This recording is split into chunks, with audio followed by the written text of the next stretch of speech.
اللہ تبارک و تعالی نے پوری کائنات کو پیدا کیا اور اسی کائنات میں اس حضرت انسان کو بھی بھیجا. تو خالق دو جہاں، مختار کل، ہم سب کا پروردگار عالم ہمیں تعلیم دے رہا ہے. سب سے پہلے تو آپ یہ سمجھ لیں کہ اس روئے زمین پر کوئی بھی قوم، کوئی بھی طبقہ، کوئی بھی خطہ، کوئی محلہ، کوئی گھر، کوئی بستی اس وقت تک صحیح معنی میں کامیاب و بامراد نہیں ہو سکتی جب تک کہ اس محلے، اس گھر، اس بستی، اس قوم کے اندر معلم نہ ہو. معلم کے معنی ٹیچ کرنے والا. معلم کے معنی ٹیچ کرنے والا، ٹیچنگ جس کو کہا جاتا ہے، ٹیچر، سکھلانے والا. ایسا کیوں؟ یہ بڑی مضبوط بات ہے، بہت غور اور دھیان سے سننا. اس لیے کہ آج ہم جن امراض میں مبتلا ہوتے چلے جا رہے ہیں وہ امراض جان لیوا تو ہیں ہی ہیں، وہ جان یعنی دنیا لیوا بھی ہیں، آخرت کو تباہ و برباد کرنے والے بھی ہیں، اور ہمیں ذرہ برابر احساس نہیں. اس لیے ایک ایک جملے اور ایک ایک بات پر غور رکھنا، دھیان سے سننا. کوئی بھی معاشرہ، کوئی بھی قوم اس وقت تک صحیح معنی میں کامیاب و بامراد نہیں ہوتی جب تک کہ اس قوم کے اندر معلم پیدا نہ ہو، ٹیچ کرنے والے پیدا نہ ہو، ٹیچر نہ ہو. چونکہ یہ اتنا بڑا لفظ ہے کہ میں آپ کو اسی گہرائی کے اندر لیے چلتا ہوں. بالکل انسانیت کا دور ہے، اور اس دور سے لے کر آمنہ کے لال در یتیم تاجدار عرب امام الانبیاء صلی اللہ علیہ وسلم تک اللہ وحدہ لا شریک لہ نے اس کا اعتماد کیا، اس لیے انبیاء پیدا ہوئے. اللہ نے اس کا اعتماد کیا، اسی لیے تمام بندوں کے اندر خیر آئی.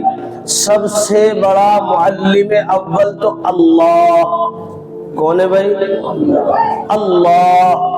اور اس کے بعد معلم ثانی اللہ کا پیغامبر، جو جس زمانے میں تھا وہ معلم تھا. لیکن جب باری آئی آمنہ کے لال در یتیم تاجدار عرب امام الانبیاء صلی اللہ علیہ وسلم کی، تو پھر آپ نے اپنی ذات کے بارے میں خاص کر بیان فرمایا. ارشاد فرمایا انما بعثت لأتم مکارم الاخلاق، لأتمم مکارم الاخلاق، انما بعثت معلما. یعنی رسول کریم صلی اللہ علیہ وسلم اپنی بعثت کا مقصد بتلا رہے ہیں کہ اللہ نے مجھے آپ کے درمیان معلم بنا کر بھیجا ہے. مجھے اس لیے بھیجا ہے تاکہ میں، اب وہ معلم کا کام کیا ہے اس اگلی حدیث سے آپ نے اس کو بھی بتایا، لِأُتَمِّمَ مَكَارِمَ الْأَخْلَاقِ. اللہ نے مجھے اس لیے بھیجا کہ میں تمہیں اخلاق سکھاؤں، میں تمہیں تہذیب سکھاؤں، میں تمہیں شعور بتلاؤں، میں تمہیں تمہارے پیدا کرنے والے کو بتاؤں، اس کے نظام کو کھول کر بیان کروں. یعنی جس پر یقین نہیں ہے اور جس کی طرف سے ذہن غافل ہے، ان تمام غفلتوں کے پردوں کو چاک کروں اور تمہارا تعلق اس بنانے والے سے مضبوط کر دوں. یہ کام کس کا ہوتا ہے؟ ایک معلم کا. اور جب معلم کی ان باتوں کو مان کر، سمجھ کر، اس پر عمل کر کے لوگ چلتے ہیں، تب ایک صالح معاشرہ پیدا ہوتا ہے، ایک خیر آتی ہے اور ایک برائی اور شر کا خاتمہ ہوتا ہے. اور اگر یہ ٹیچنگ والا کام نہ ہو، یہ معلم کا معنی ہمارے اس قوم کے اندر، ہمارے محلے کے اندر، ہماری برادری کے اندر نہ ہو، تو ایمانداری سے بتاؤ قوم کا بیڑا غرق ہوگا یا وہ آباد ہوگی؟ بیڑا غرق ہو جائے گا۔ میں آج کچھ ایسے نکات لے کر آپ کے سامنے حاضر ہوا ہوں کہ یقیناً جن نکات پر غور و فکر کرنا اور پھر اپنی زندگیوں کو کھنگالنا اور ان کے مطابق اپنے عمل کو لانا یہ ہمارے اوپر فرض عین ہے، اور اگر ہم نے اس پر غور و فکر نہ کیا تو پھر آپ امید نہ رکھیں کہ ہمارا معاشرہ صالح ہو سکتا ہے، ہمارے حالات بدل سکتے ہیں، ہمارے حالات اچھے ہو سکتے ہیں، قطعاً ہرگز امید نہ رکھنا۔ اور میں بڑے یقین کے ساتھ کہہ سکتا ہوں، دکھے دل کے ساتھ، یہ تمام امراض ہم لوگوں کے درمیان میں مستقلاً وجود پذیر ہیں، ہم سب گنہگار ہیں، چاہے اس میں ذمہ دار قسم کا طبقہ ہو، عوام الناس ہو۔ بڑی صاف ستھری اور صاف ذہن کے ساتھ بات بتلا رہا ہوں، ایک فکر اور درد مندی کے ساتھ۔ اعمال سے ظاہر ہوتا ہے۔ آج بیچارے علماء، سب سے بڑا معلم اول اللہ، اب اللہ کا کلام میں آپ کو پڑھ کے سناتا ہوں، اس کا تقاضا بتلاتا ہوں، اور پھر آپ سے سوال کروں گا، میں بھی اس کے اندر شامل ہوں کہ ہم نے اللہ کی اس تعلیم پر کتنے درجے عمل کیا۔ فیصلہ آپ کے اختیار ہے۔ یہاں بیٹھ کر وعظ و نصیحت کا مقصد صلاحیتوں کو دھارنا نہیں ہے، یہاں بیٹھ کر بولنا یہ کوئی انعام حاصل کرنے کے لیے نہیں ہے۔ میں ہمیشہ سے کہتا چلا آ رہا ہوں کہ یہاں بیٹھنے والا جب بولتا ہے تو اس کو اللہ بلواتا ہے، وہ قاصد ہے اس وقت اللہ کا، کسی میں طاقت نہیں ہے کہ وہ اپنی زبان سے ایک لفظ ادا کر دے۔ یہ منبر رسول ہے، اس منبر رسول پر نائب رسول ہے، وہ نائب رسول اپنی زبان سے تعلیمات رسول بیان کر رہا ہے، وہ اللہ کی تعلیم بیان کر رہا ہے، مجمع سامنے عاشق رسول ہے، تو قاعدے سے باہر جائیں گے تو پھر نقصان ہوگا کہ نہیں؟ آج وہی بیماریاں ہمارے درمیان میں پیدا ہوئی ہیں۔ دیکھو، پہلے تو تعلیم، اللہ کی تعلیم سنو۔ سب سے پہلا معلم اول، یقیناً جو بہت بڑا معلم ہے، وہ ہم سے کیا کہتا ہے، کیا تقاضا ہے اس کا؟ ارشاد فرماتا ہے وَلَقَدْ خَلَقْنَا الْإِنسَانَ وَنَعْلَمُ مَا تُوَسْوِسُ بِهِ نَفْسُهُ۔ یہ اللہ کی تعلیم چل رہی ہے۔ اللہ ارشاد فرماتا ہے تحقیقاً، یقین کے درجے میں یہ بات ہے کہ ہم نے ہی انسان کو پیدا کیا ہے۔ کس نے پیدا کیا انسان کو؟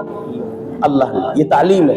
معلوم ہوا کہ یہ ایک علم ہمیں اللہ دے رہا ہے، اب ہمیں اس پر یقین کرنا ہے کہ یقینی بات ہے اللہ کے علاوہ کوئی طاقت اس روئے زمین پر نہیں کہ جو کسی انسان کو پیدا کر دے۔ انسان تو درکنار، انسان کے تمام اعضاء میں سے کسی ایک عضو کو وہ اس درجے کا پیدا کر دے جس درجے پر خالق کائنات، ہم سب کے معبود حقیقی نے وہ پیدا کیا ہے۔ کیا کوئی طاقت کر سکتی ہے؟ نہیں کر سکتی۔ تو وَلَقَدْ خَلَقْنَا الْإِنسَانَ وَنَعْلَمُ مَا تُوَسْوِسُ بِهِ نَفْسُهُ، اور ہم ہی جانتے ہیں کہ انسان اپنے دل دماغ میں کس کس طرح کے وساوس کو اختیار کرتا ہے۔ تمام سے ڈھکا چھپا رہے گا، اللہ سے چھپا ہوا نہیں ہوگا۔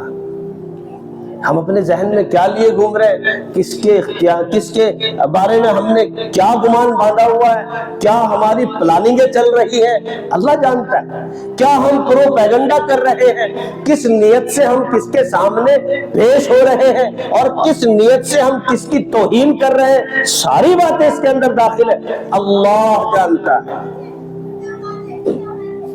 وَنَعْلَمُ مَا تُوَسْوِسُ بِهِ نَفْسُهُ وَنَحْنُ أَقْرَبُ إِلَيْهِ مِنْ حَبْلِ الْوَرِيدِ، اور یاد رکھو ہم تمہاری شہ رگ سے بھی زیادہ تمہارے قریب ہیں۔ اور شہ رگ کیا ہے؟ یہ والا جو ہے نا، یہ سوئچ ہے انسان کی زندگی کا، اس کو دبا دو تھوڑی سی دیر کے لیے تو جیسے لائٹ آف ہوتی ہے نا، انسان کی زندگی کا جو چراغ ٹمٹما رہا ہے یہ بھی گل ہو جائے گا، اس کو شہ رگ کہتے ہیں۔ اللہ اس سے بھی زیادہ قریب ہے۔ آگے چل کر اللہ کیا کہہ رہا ہے؟ اِذْ يَتَلَقَّى الْمُتَلَقِّيَانِ عَنِ الْيَمِينِ وَعَنِ الشِّمَالِ قَعِيدٌ، اے میرے بندو جب تم بات کرو بولو تو سوچ کر بولو، تول کر بولو۔ کیوں؟ اس لیے کہ جو زبان سے بات نکل رہی ہے اس کو اللہ ریکارڈ کر رہا ہے، اور یہ ریکارڈنگ ایسی نہیں ہے کہ اس پر زنگ آ جائے گا۔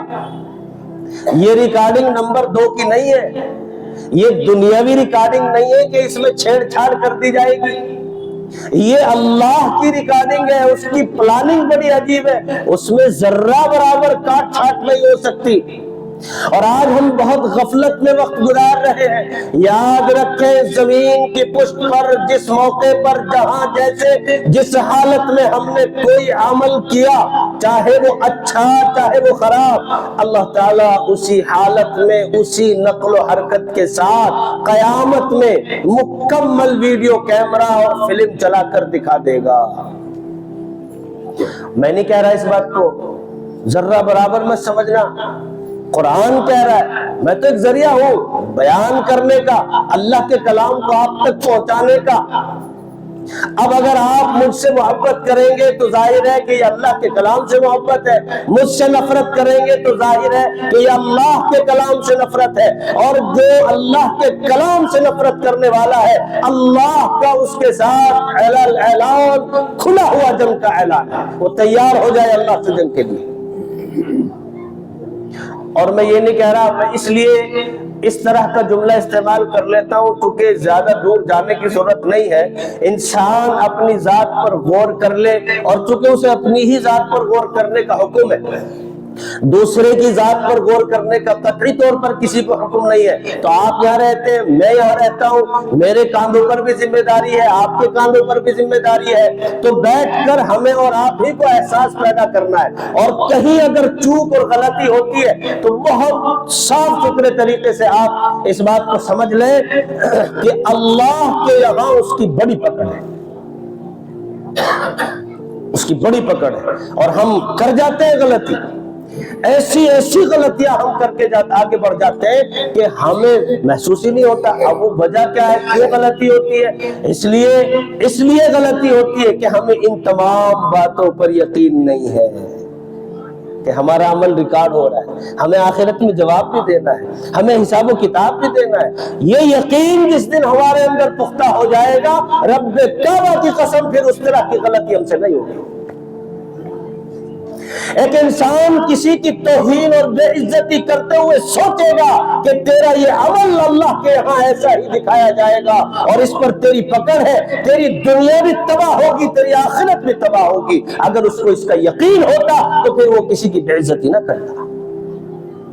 اور خصوصاً خاص طور سے آج پوری قوم و ملت کی بات کر رہا ہوں، علی اعلان بات کر رہا ہوں کہ ہمارے درمیان میں یہ مرض اتنا بڑھ چکا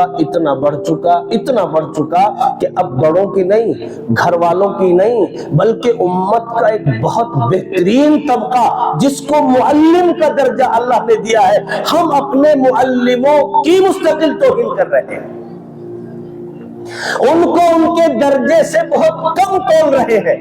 کیا دلوں پر ہاتھ رکھو، قرآن کا اعلان سنا رہا ہو، اللہ نے ارشاد فرمایا قُلْ هَلْ يَسْتَوِي الَّذِينَ يَعْلَمُونَ وَالَّذِينَ لَا يَعْلَمُونَ۔ اے نبی صلی اللہ علیہ وسلم آپ اعلان کر دیجئے، بتلا دیجئے کہ جاننے والا یعنی علم کا جاننے والا، اللہ کے قرآن کا پڑھنے والا، احادیث کا علم سینے میں رکھنے والا، یہ اور اس کے علاوہ کا آدمی یعنی جس کو علم نہ ہو، حدیث کا علم نہ ہو، قرآن کا علم نہ ہو، اس نے تعلیمات رسول کو پڑھا نہ ہو، اس کو نہ جاننے والا کہتے ہیں۔ کیا جاننے والا اور نہ جاننے والا برابر ہو سکتا ہے؟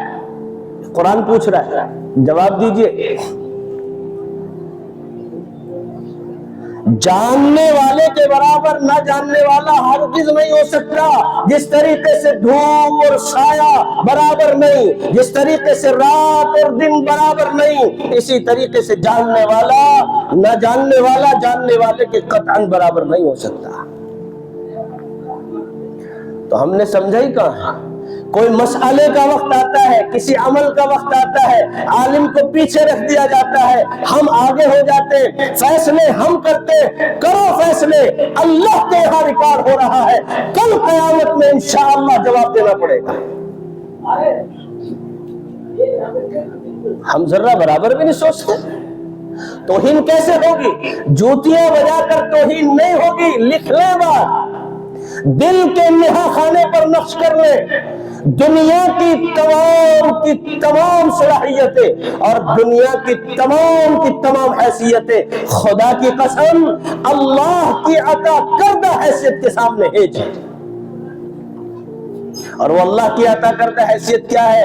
وہ علم دین ہے، وہ معلم ہے۔ جس طرح معلم اول اللہ اور معلم ثانی رسول اللہ، حضرات صحابہ نے معلم ثانی کا احترام کیا، ان کی باتوں پر یقین کیا، ان کی باتوں پر کان دھرا، اور قرآن نے بیان کیا یقولون سمعنا واطعنا۔ صحابہ کا قول ہے کہ جب بھی آقا نامدار وجہ تخلیق کائنات امام الانبیاء صلی اللہ علیہ وسلم ہمارے درمیان میں دین کا مسئلہ بتلاتے، دین کو پھیلاتے، قرآن کی ترویج کرتے، قرآن کے الفاظ سناتے، اس کے احکام بتلاتے، اس کے معانی کھول کر ظاہر کرتے، تو ہم بلا چون و چرا اس پر اطاعت کرنے کے لیے تیار اور آمادہ ہو جاتے ہیں۔ اس صفت نے ان کو کفار مکہ سے صحابہ کرام بنایا، اس صفت نے ان کو رضی اللہ عنہم ورضوا عنہ کا تمغہ امتیاز اور ایوار دلایا، اس صفت نے ان کی قرآن میں جگہ جگہ تعریف کرائی، اولئک هم الراشدون، اولئک هم المفلحون، اولئک هم الفائزون والسابقون السابقون، اولئک المقربون۔ یہ تمام صفات حضرات صحابہ کی ہیں۔ آج ہم اتنے بڑے جانکار ہو گئے کہ کسی مسئلے میں ہمیں کسی عالم کی ضرورت ہی نہیں، پوچھا ہی نہیں جاتا، خود فیصلے کر لیتے ہیں۔ ہم چونکہ حیثیت والے ہیں، ہم حیثیت والے ہیں، ہمیں اللہ نے نوازا ہے، ہمارے پاس مال و دولت ہے، یہ مال و دولت کا نشہ یہ چند دن کا نشہ ہے۔ قرآن کہتا ہے لَقَدْ كُنْتَ فِي غَفْلَةٍ مِّنْ هَذَا فَكَشَفْنَا عَنْكَ غِطَاءَكَ الْيَوْمَ حَدِيدٌ۔ آئے گا وہ وقت جب اللہ وہاں سارے کیمروں کو دکھائے گا، پھر جس نے جس درجے کی توہین کی ہوگی، جس نے جس درجے ٹھکرایا ہوگا، جس نے جس درجے یعنی اطاعت نہ کی ہوگی، نافرمانی کی ہوگی، جب یہ ساری ریلیں کھلیں گی، آنکھوں پر جو پردہ غفلت کا پڑا ہے وہ یقیناً چاک ہو جائے گا، اور پھر انسان کہے گا یقولون یا ویلتنا ما لهذا الكتاب لا يغادر صغیرۃ ولا کبیرۃ الا احصاها۔ کیا ہو گیا ہمارے پروردگار کو، ہمارے رب کو کیا ہوا؟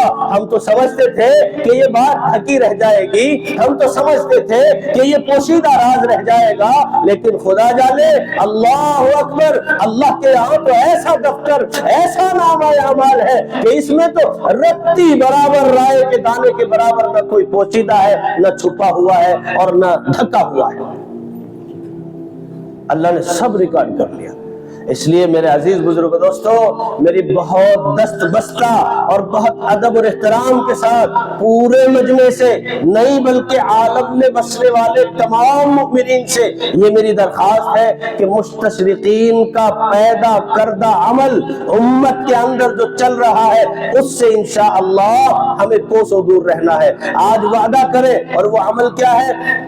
وہ عمل یہ ہے کہ شیطان ان کے ذریعے سے، مستشرقین شیطان کے ذریعے سے، چونکہ ایک ہی تھیلی کے چٹے بٹے ہیں، مستقل ہمیں اس امت میں آج کے دور میں تمام عوام الناس کو اپنے راہبروں اور علماء سے بدظن کر رہا ہے، اور اس بدظنی سے ہمیں بچنا ہے۔ تاریخ اٹھائیے، اسپین کے اندر جب دین کا خاتمہ ہوا اور دینی درسگاہوں کا خاتمہ ہوا، بہت حوالے کے ساتھ آپ کے درمیان میں کہہ رہا ہوں، ان لوگوں نے صرف اسی پر عمل کیا تھا کہ وہاں کے عوام کو رہبروں کے خلاف کر دیا تھا، ان کے دماغوں میں بدزنی ڈال دی تھی۔ آج یہاں مستقل یہ آئیڈیالوجی چل رہی ہے، مکمل علماء کے تئیں لوگوں کے درمیان میں بدگمانیاں داخل کی جا رہی ہیں، بدزنیاں داخل کی جا رہی ہیں۔ خدا کے لیے، اللہ کے لیے بس کیجئے، توبہ کر لیجئے، یہ عمل بڑا قبیح عمل ہے، ہمیں جہنم تک لے جانے کے لیے فقط یہی عمل کافی ہے۔ چونکہ علماء انبیاء کے وارثین ہیں، اللہ معلم اول ہے، نبی معلم ثانی ہے، نبوت کے بعد مستقل قیامت تک یہ کام چلنا ہے، اور نبوت کے ساتھ دو چیزیں خاص ہیں، ایک ذات نبوت، ایک کار نبوت۔ ذات نبوت روزہ اطہر کے اندر آرام فرما ہے، پوری امت کا یہ اعتقاد اور یقین ہے، ہمارا بھی یہی ہے الحمدللہ، لیکن یہ کام قیامت تک چلے گا۔ یہ دین لاوارث نہیں ہے، اس کا کوئی مسئلہ لاوارث نہیں ہے، اللہ نے اس کا پختہ انتظام کیا ہے، حفاظ بھی پیدا کیے، الفاظ کی حفاظت کرائی، معانی پیدا کیے تو اس کے لیے علماء پیدا کیے، اس سے اسرار و رموز، اس کے احکامات، اس کے نکات اگر حاصل کرنے ہیں اس کے لیے مفسرین، مفتیان کرام، یہ پورا اسٹرکچر، پورا نظام بنایا۔ اس لیے میرے عزیز بزرگوں دوستو، اس پر ہمیں یقین رکھنا ہے، قیامت میں حاضر ہو کر اللہ کے سامنے حساب و کتاب دینا، اس پر یقین رکھنا ہے۔ جو کام خالص اللہ کے لیے ہوگا اس میں علانیت کس بات کی؟